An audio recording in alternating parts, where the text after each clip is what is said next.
You're listening to an Airwave Media Podcast.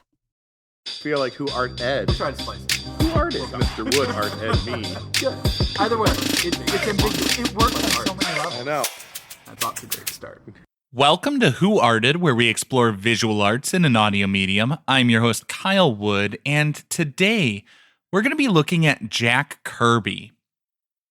Jack Kirby was born August 28th, 1917. He grew up in New York City. His parents were immigrants. His dad worked in a garment factory. And in the early 20th century, factory work was extremely difficult, sometimes dangerous, and not particularly well-paying. Growing up, Kirby, or I guess Kurtzberg at that stage, dreamed of one day using his talent for drawing to get out of that small New York City apartment. Like a lot of kids, he learned to draw by tracing the figures in his favorite comic strips. One of his early influences was Rollin Kirby, a political cartoonist who would later receive the Pulitzer Prize for political cartooning. At age 14, Kirby enrolled in Pratt. He later said he wasn't the kind of student Pratt was interested in, though. They wanted people to work on their projects forever, and he didn't want to do anything forever. He wanted to get things done. Throughout his career, Kirby was noted to be a very fast worker. He would put out about 5 pages a day, while most other comics were doing like 1 to 3. In the mid to late 1930s, he started work at a newspaper and then an animation studio. He was what's called an in-betweener, basically doing the tedious work of making the frames that go in between major points to smooth out the motion. In 1940, he starts working with Joe Simon, another legend of the field. The two of them worked together to create Captain America. In 1940, the U.S. was not yet a participant in World War II. And yet Jack Kirby drew Captain America taking on Adolf Hitler. He showed his comic book hero punching a real-life world leader in the jaw. This was a bold and dangerous move. I mean, Kirby literally received threats over that. Of course, it wouldn't be long before the U.S. entered World War II, and Jack Kirby, like so many other men his age, was drafted. I've done other episodes on things like Dazzle Camouflage. I've talked about the Ghost Army. Artists took on some interesting roles in the U.S. military. Jack Kirby wasn't one of the lucky ones, though. He was deep in the thick of things. He spent quite a bit of time in foxholes. His commanding officer, though, realized that Jack Kirby had a talent most artists didn't, and so they utilized him for scouting missions. He would be sent out ahead to do dangerous work, scouting locations, and he would draw maps and other pictures to give the rest of his platoon information about what the terrain had lying ahead. It was in the foxholes, though, with explosions and smoke all around him, that Jack Kirby said he developed his signature Kirby crackle, the artistic style of these fragmented images showing smoke and haze, trying to visualize the invisible forces like energy radiating around figures.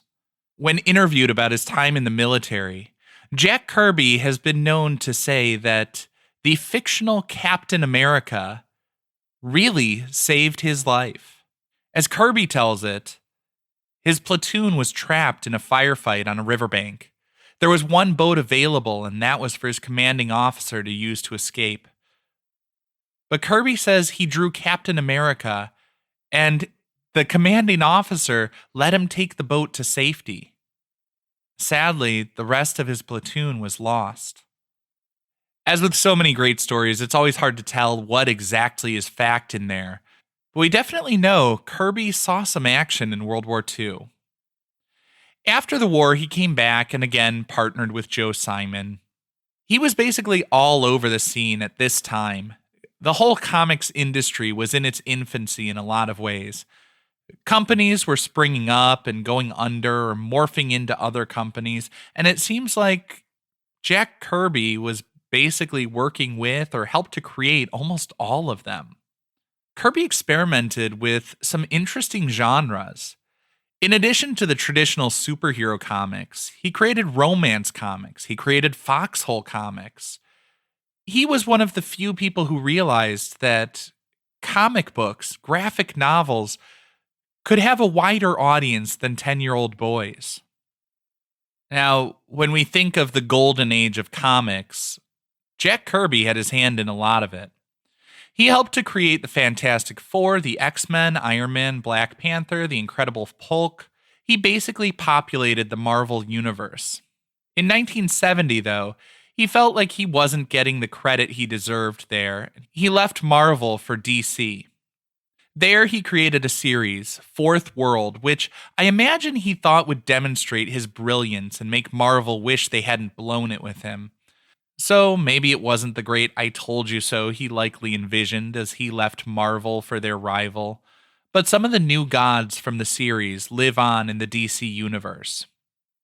He went back to Marvel in the 1970s and he worked on Captain America, Black Panther, among others. I think one of the most interesting things he did in the 1970s, though, had to do with Argo and the Canadian caper.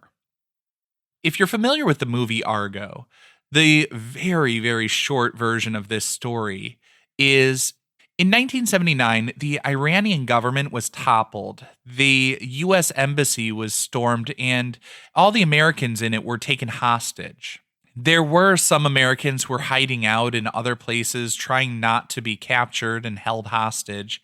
And there was a bold rescue effort by some people from the CIA. As I said, artists have been utilized in all sorts of interesting ways.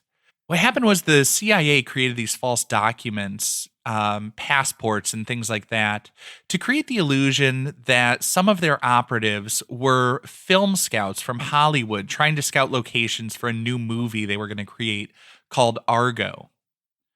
Jack Kirby was instrumental in this misdirection, as he created concept art for the non-existent movie.